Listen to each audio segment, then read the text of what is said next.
These are the oldest stories, online at oldeststories.net. In the beginning, God created the heavens and the earth. It is, in one sense, the oldest possible story. But on the other hand, if those words were written, as is traditionally assumed, by Moses, then they are one of many creation accounts that are already circulating in both written and oral forms in the ancient Near East. Today, we begin our look at history in the Bible, up to the period of the Babylonian exile, and we are beginning right at the beginning. This episode is going to be extremely frustrating for many listeners because there is about to be a lot of hemming and hawing and maybes and we can't be sures, and it will be a whole lot of details and not a lot of conclusions. Now, we will have much firmer data to work with in future episodes, but today is going to be really fuzzy for a specific reason, and after you've experienced it, we'll discuss Genesis and Exodus and their place in history more clearly at the end of the episode. Genesis, the first book of the Bible, can be broken up into 3 sections, each with different narrative styles. First is the most famous section, Genesis chapters 1 to 11. This section is a bunch of stories, all of which I'm pretty sure you've heard before, tied together with strings of genealogies that most of you have skipped. Here is where the world is created, Adam and Eve get kicked out of Eden, Cain kills Abel, Noah survives the flood, and the people build the Tower of Babel, then get spread across the earth. All of these are paralleled in similar stories that we've already seen from Mesopotamia, which we talked about more comprehensively in the episode called Sumer in Genesis from a while back. The real kicker for these stories is that every single one of them takes the moral of an existing Mesopotamian story and shifts it, so that instead of favoring an urban agricultural society, the story favors pastoral values and ways of living. The 2 sets of stories clearly speak to common origins behind the tales, though who has the original and who has the corrupted version could go either way, absent some sort of, let's say, divine revelation making things clear. That said, nothing in this section, nothing at all, can be squared with secular history. These stories are simply not historical in the way we understand them, and they may not have ever been intended as history. There is a long tradition of biblical scholarship stretching even back before modern history, archaeology, geology, and cosmology started independently investigating the topic, which has suggested that these are poetic, metaphorical parables, pointing not to a literal creation account, but to some underlying truth God is trying to communicate to humanity. If that's the case, then we're best served studying them as literature, not history. But if we insist that the primordial creation accounts are true, there do exist 2 ways to accommodate that with our present understanding of history, though neither is terribly palatable. The first is to say that our God is a worker of miracles, and he's fully capable of overseeing the actions in Genesis without leaving evidence. And indeed, he can plant or allow Satan to plant contrary evidence in the natural world for reasons known only to his omniscient and perfect plan. This, however, is an answer beyond history, and so whether it's true or not, there is no way to independently confirm it without the prompting of the Holy Spirit. Another possibility, though a dark and unpopular one, is that Adam and Eve were created in a world that already had humans in it. This answers some lingering questions, like who Cain married, and encourages the idea of a regional flood, not a global one, which is far easier to support archaeologically.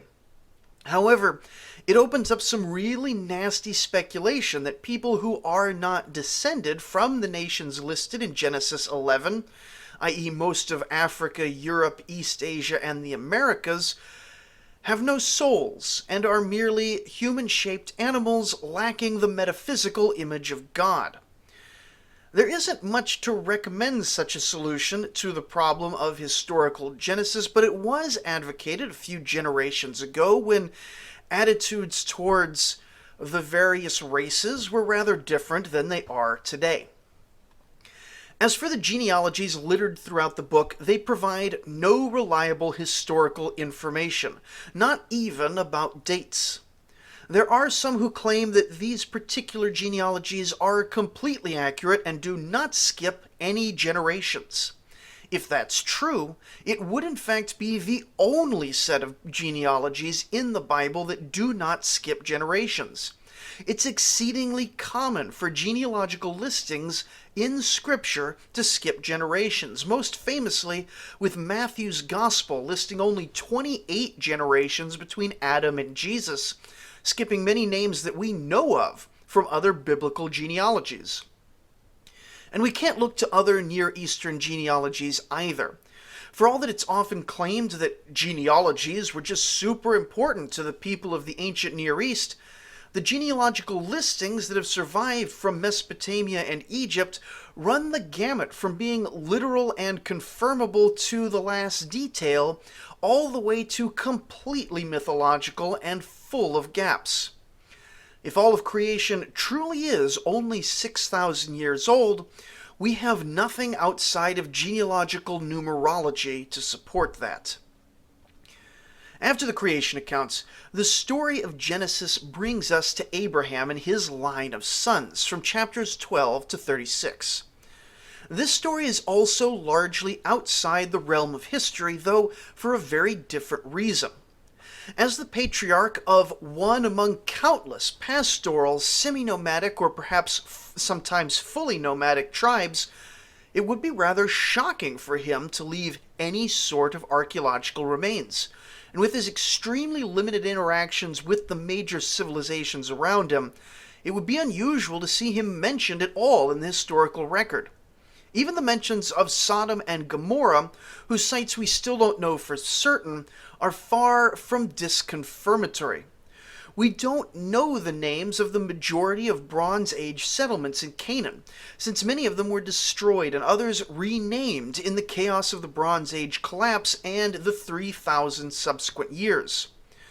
One might think that a meteor impact slamming into a city or other sort of heavenly fireball would be the sort of thing folks would talk about, but interestingly, we have the counterexample of the city of Ephesus, called Arzawa in Hittite times, which had a meteor crash into the city right as Hittite Great King Mursili II was marching up to attack the town.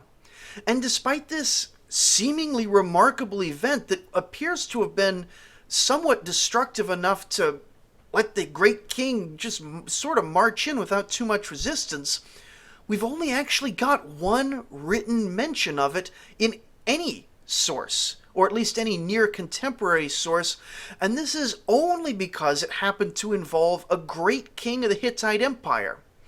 Had it not crashed right at the moment a king was attacking the city, we likely would never have heard of it, even if a vague and distorted legend had arisen 1,000 years later to be recorded in the biblical book of Acts when Paul visits Ephesus. The only thing in this section which could possibly be checked in history is Genesis 14, which describes a war in which the king of Elam and the king of Shinar, which is the Hebrew term for Mesopotamia in general, perhaps Sumer in particular, join forces with two other kings whose identities are not known for certain, and as a coalition invade and subjugate a number of cities in Canaan. The details of the story which follow, they're not super important historically because ultimately there was no point in the entire Bronze Age when the king of Elam worked with the king of any Mesopotamian power to send any sort of military expedition to the Levant. Either the story is broadly correct and the names of the enemies were changed at some point to reflect Iron Age political and military realities, or the story is just one which occurred in the Iron Age and somehow got pinned back on Abraham, Or, of course, as the radical skeptic would say, the whole episode may be just as fictional as anything out of Harry Potter or Lord of the Rings.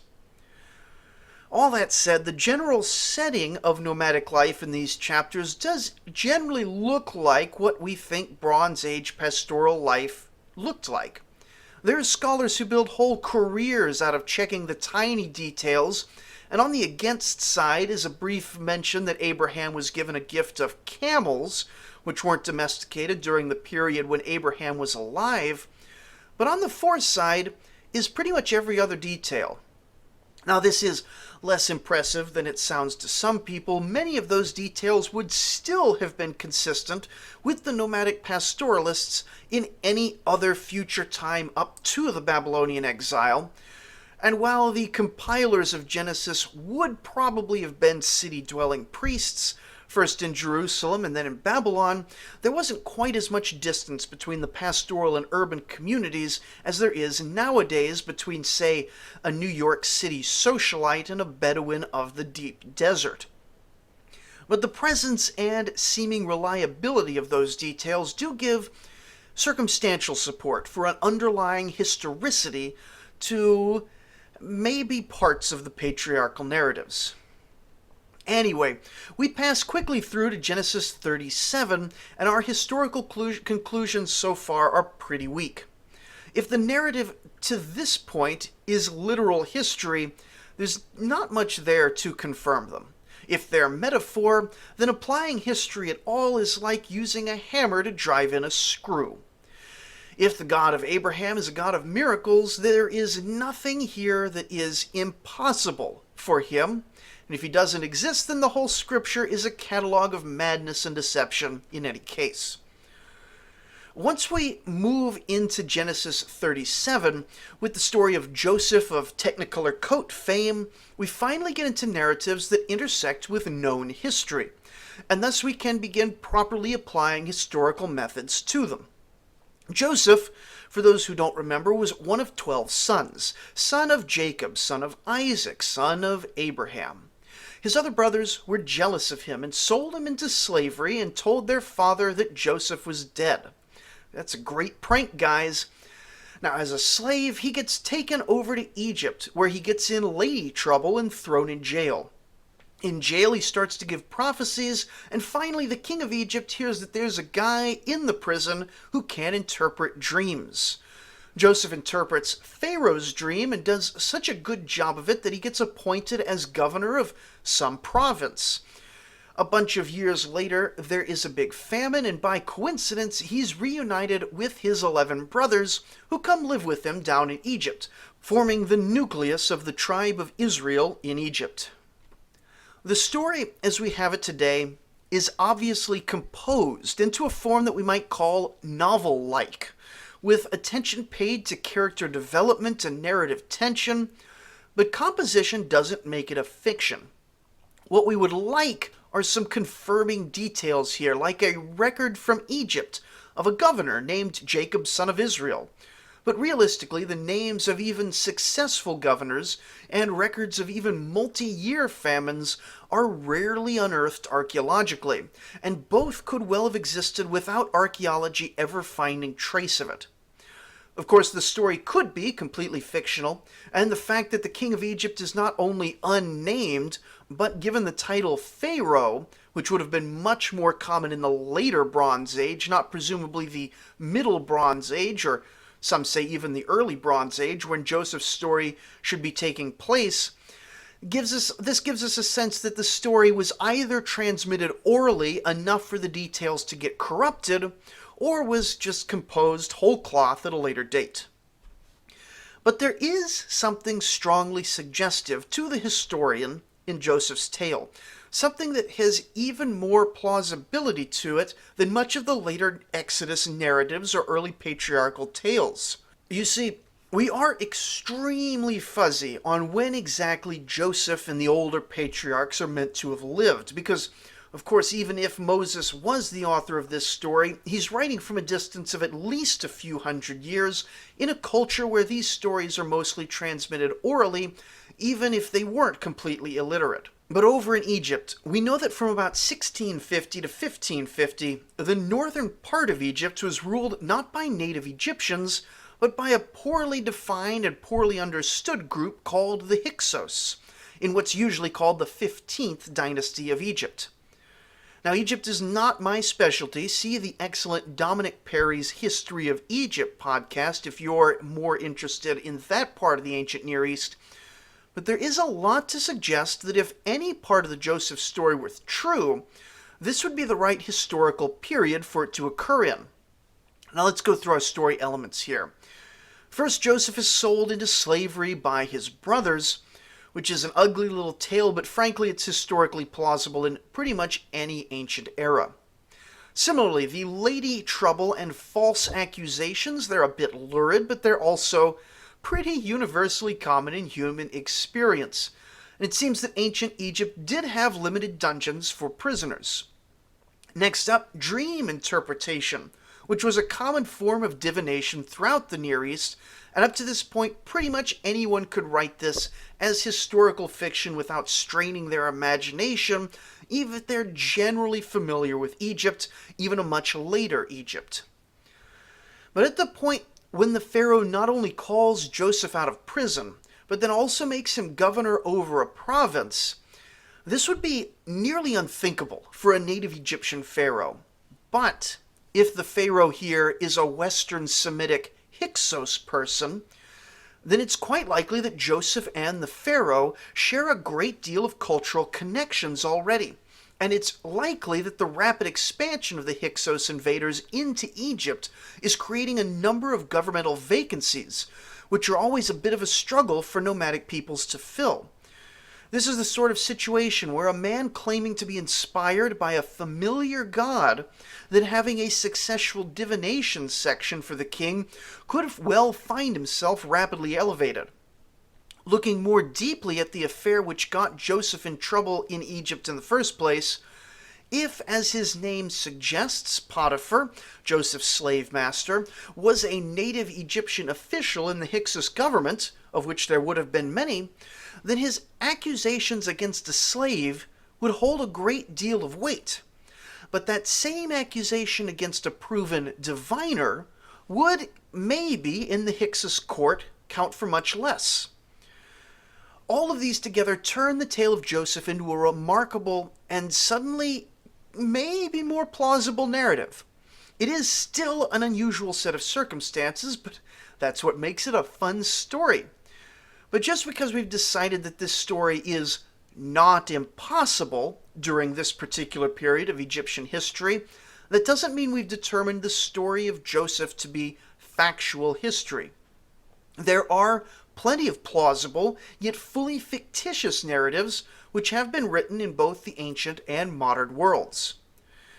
Still, there is something undeniably interesting here, almost as if embedded in the Joseph narrative is a collective memory of a group of West Asian pastoralists entering into North Egypt and settling there with the blessings of the Egyptian government. There are other possible ways for a particular tribe of pastoralists to have entered Egypt, but given how focused the later Jews are on their suffering in Egypt, why would they not have remembered or invented the detail of them being delivered into Egypt through war and slavery, unless they really did enter more or less peaceably?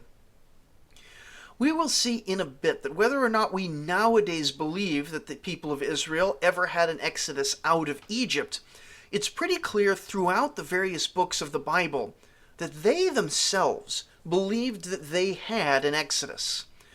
And if they believed that they had an exodus, then they must also believe they had an entrance into Egypt, since they were clearly Western Semitic people in language, culture, and ethnicity. And so that leaves us with a whole lot of wind and not a lot of firm foundation, which I promise is only a fraction of the hot air blown around on this topic. The bottom line is that as far as historicity goes, we're left with a range of possible options. This is how we're going to end our look at all the biblical periods, with a look at what is and is not historically possible. And with the story of Joseph in Egypt, our range is ultimately pretty wide.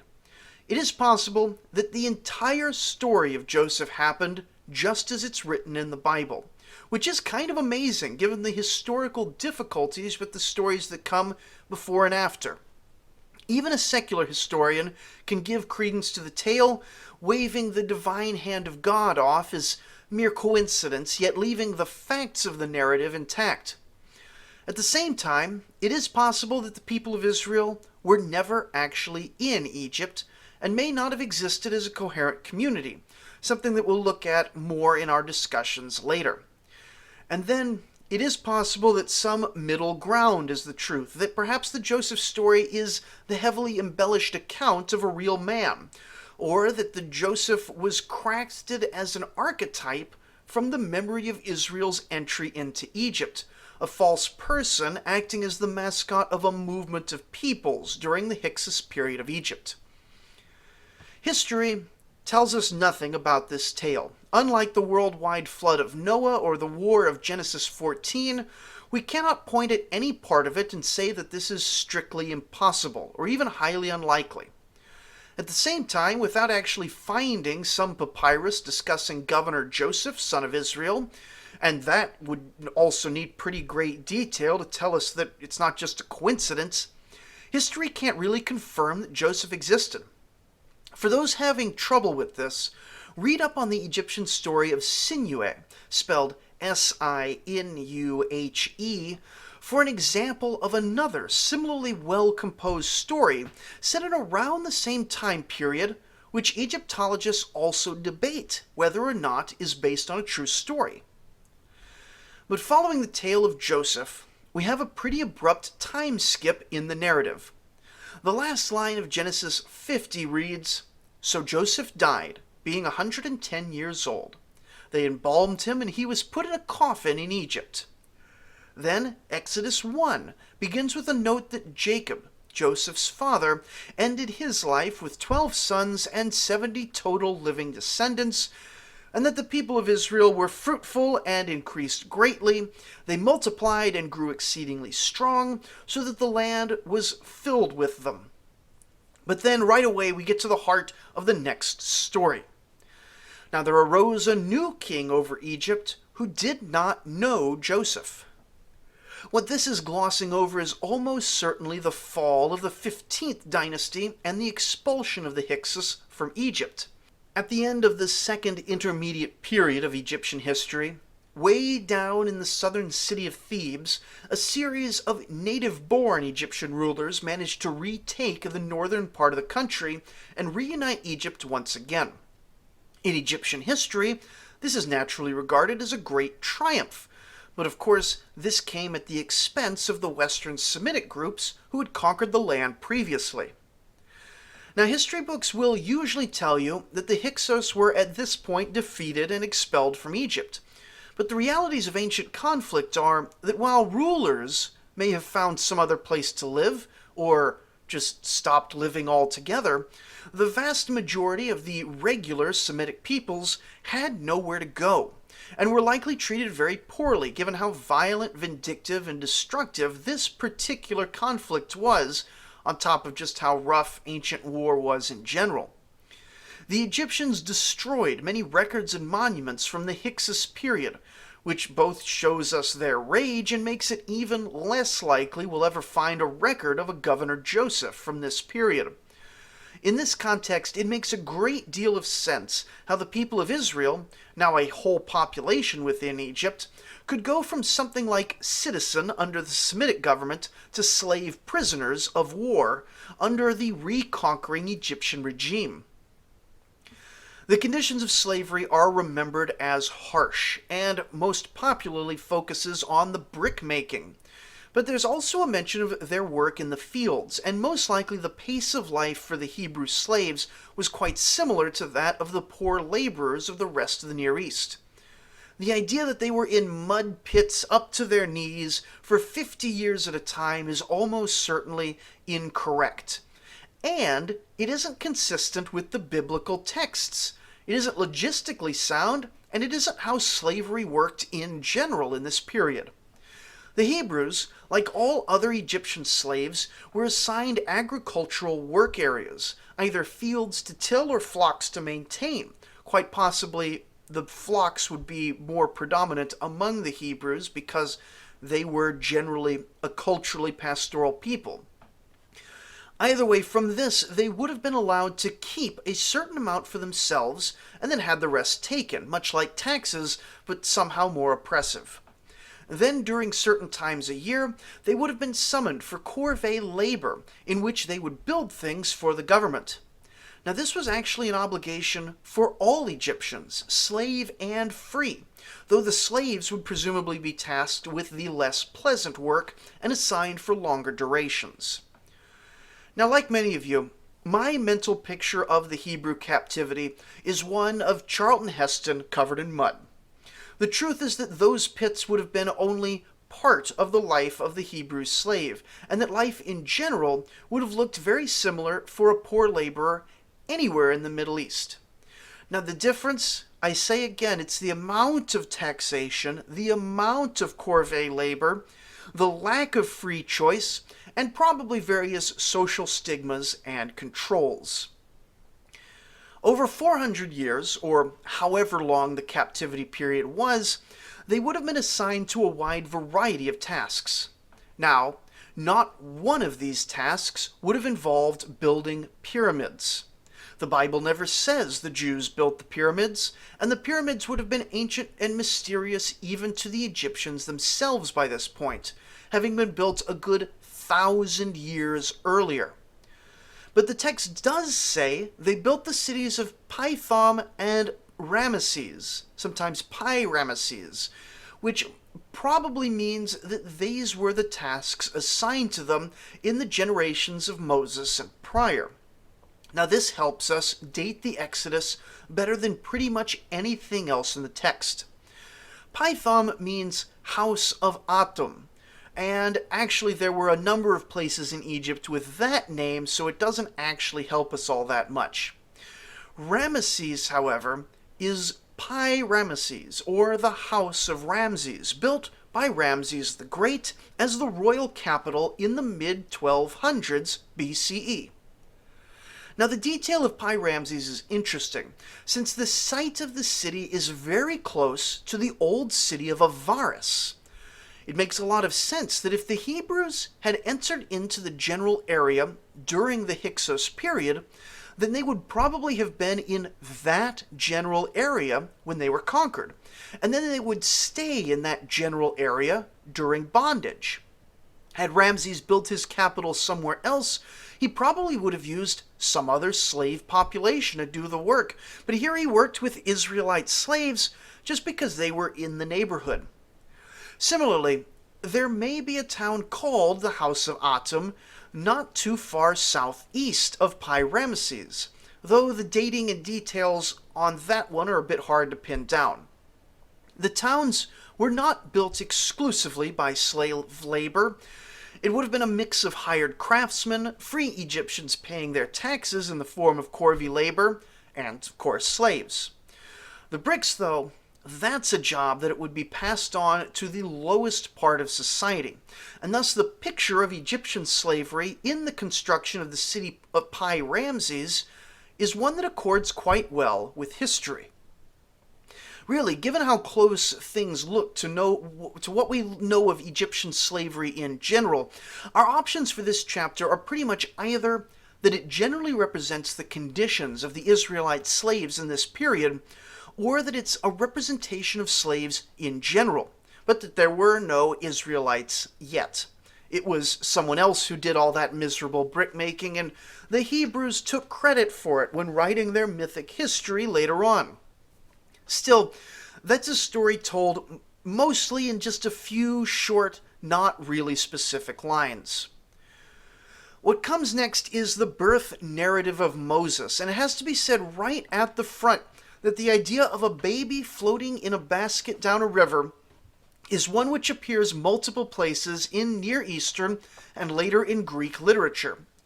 The closest parallel we know of to the Moses story, which was 100% definitely composed before Moses, is the tale of Sargon of Akkad, which we looked at way back in episode 17. But for all that this gets discounted as a literary trope, which it may well be in many cases, it should also be remembered that this trope exists because women really were putting babies in rivers in the ancient Near East. Poverty, shame, war, persecution, slavery, or a million other things could convince a woman in the ancient world, just as in the modern world, that she cannot take care of her new baby. And even for the desperate, it's really hard to kill your baby outright. But to put the child in the hands of your God through the culturally known method of building a little floating reed basket and floating the baby down the river, well, that's a little bit different, isn't it? Maybe the God will spare it. The God spared Sargon, the God spared Moses. We've heard a bunch of stories of babies just like that. Maybe I'm going to try it. As with Sargon, Moses as a basket baby allows him to be raised in one kind of environment while secretly having another origin, which makes for a good story. We will never find historical evidence for the basket story. We wouldn't expect there to be any outside the narrative itself, but the tale it's attached to, a culling of slave children and of a prince named Moses, those are aspects of the tale that might leave evidence. We don't see large groups of slave children being culled in the written record, really anywhere in the Near East. However, we do see slaughters associated with rebellions, and history is full of Hebrew rebellions which the Bible only hints at or skips over completely.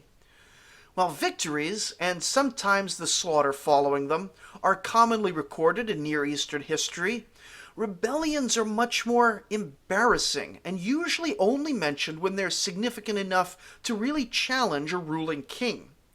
A mere slave uprising which causes Pharaoh to take notice could well end in a massacre that pushes a young Hebrew mother to abandon her child. And the Bible is not shy to simply omit embarrassing things, as we'll see later on. We rebelled and got slaughtered is a bit rough to write down, but Pharaoh was scared and started killing babies, while technically the same thing has a bit of a different feel to it, does it not? As for Moses himself, this is a common enough element in Egyptian names. There are plenty of Egyptians named Ra-Mosa, Ah-Mosa, Ka-Mosa, meaning the god Ra, or the moon god Ah, or the soul Ka is born. Moses, then, bears an Egyptian theophoric name with no theophoric element, meaning just is born. Did a later redactor, or Moses himself, upon entering into covenant with God, remove the pagan deity from his name? If Moses is a fictional character, why is his name so awkward when so many other parts of the Bible have such conveniently named figures? If he was a literal figure, we rarely hear about the lesser children of the Pharaoh's court, and he could be one of many recorded nobles with Moses in their name, or he could well have gone unrecorded in surviving documents. His story itself, up to the actual Exodus, is entertaining, but far from completely impossible, and we're left again with the full range of possibilities from literal truth to complete fantasy and everything in between. Now Moses grows up, he has some adventures, then he walks up to Pharaoh to demand the release of the Hebrew slaves. This is the famous "Let my people go," accompanied with the even more famous 10 plagues. From an historical standpoint, for the 10 plagues, as written, to fall upon all of Egypt in a brief span of time without any mention of it, it's not impossible. There are major plagues that go almost completely unmentioned in the sources. For example, there was a famous 20-year-long plague that hit the Hittite Empire under King Mershali, for which our main explicit source is a series of prayers that the royal family wrote down. Yet it may have killed as much as a third to a half of everyone in the empire not that long before the story of Moses should have happened. Ancient history is absolutely full of missing documents, especially when events make a ruler look bad. But still, it's much easier to believe that 10 plagues fell upon a localized region around the capital, which is why the Israelite communities were spared the plagues, or that the entire story is a parable of Yahweh's power against the Egyptian gods.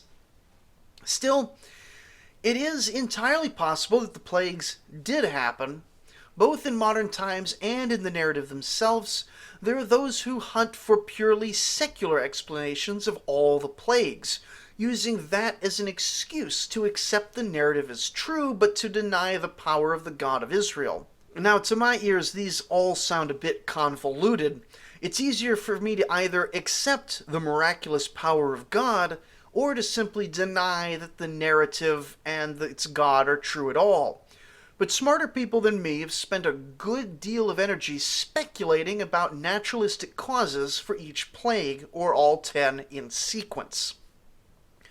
So historically speaking, the plagues could have happened, they could have been exaggerated, they could have been metaphors, or they could be mere fictions. All of these are entirely possible based on the evidence we have. And then the Israelites, plus a bunch of others, do manage to escape bondage, and Moses parts the waters. Note that Moses did not part the Red Sea, as is commonly believed. This has long been acknowledged as a misreading of the biblical text, and makes no sense in the context of the rest of their journey. The actual story is far more interesting.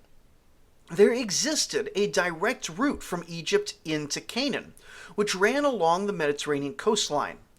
The biblical narrative specifically mentions this, and specifically mentions that they're avoiding this route. It's too heavily defended, and they can't enter Canaan anyway, because that's not how you escape Egypt. Under the kingship of Ramses, it's still Egyptian territory, and they're escaping Egypt.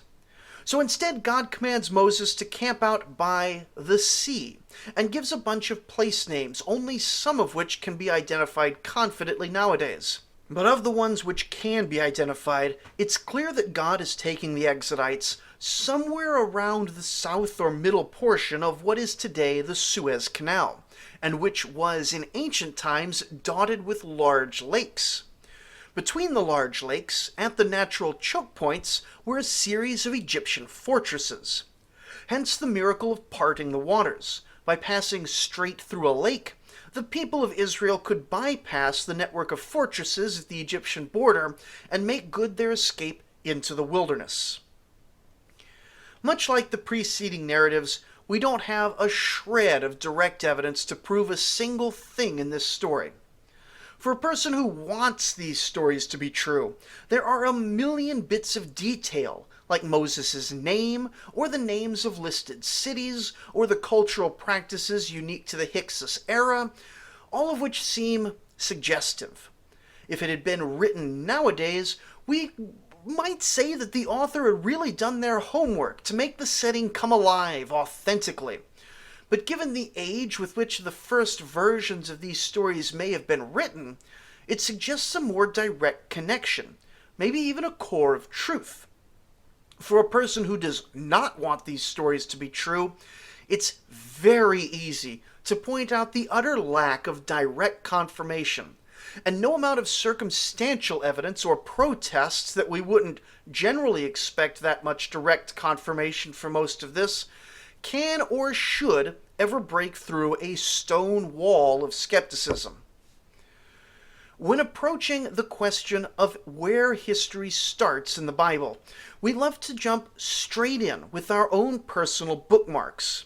Does history begin with Adam, or with Abraham, or with Moses, or with Joshua, or with David, or with Omri? But really, this is two questions wrapped up in one when they really shouldn't be. The question most of us are interested in is which of these characters literally existed as described? And that's not answerable without first asking which of these characters actually belong to the study of history?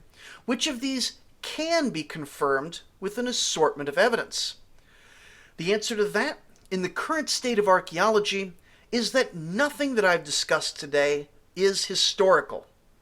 The study of history cannot do anything to prove these characters existed. What they can do is point out clear errors in the details of Genesis 14, because there was no point when those named nations existed prior to the Exodus, when they had a 13-year joint occupation of Canaan, or anything even vaguely similar, and cast doubt on the primordial narratives before Abraham because they don't fit in with what we see archaeologically.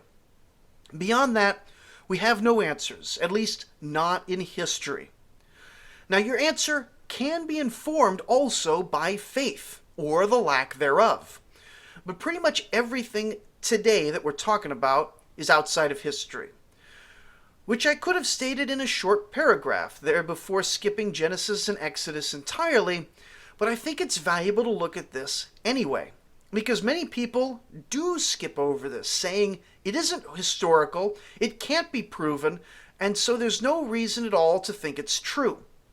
Many others skip over it, saying there's no way that anyone can doubt the truth of all this because it's God's word. When really looking at the opening of the world's most popular piece of ancient literature, we should all be far more open to holding a bit of uncertainty in our minds, far more willing to admit that we don't know and that things could be other than we believe. One final note I will leave you with, though, is that the records of ancient Israel are 100% certain about the Exodus from Egypt. Now, the details are often fuzzy, but across a wide number of different Old Testament writers, in the different histories, in the poetry, in the wisdom literature, in the prophets, the fact of the Exodus out of Egypt is probably the second most consistently affirmed fact in the Bible after the existence of God. The earliest individual components of the Old Testament are traditions of the Exodus. Now, that doesn't mean it's true, just that it was widely believed for multiple centuries across multiple writers. But when we read Aztec myths of them coming to central Mexico from the distant and mythical Aztlan, or Micronesian legends of settlers arriving by boat, we apply less skepticism than we do to the biblical tradition. Skepticism is valuable, but so is intellectual consistency. Next time, however, we're going to actually use some history to really start narrowing down our options. Now that Israel is on its way to Canaan, they're going to start leaving footprints in the sand.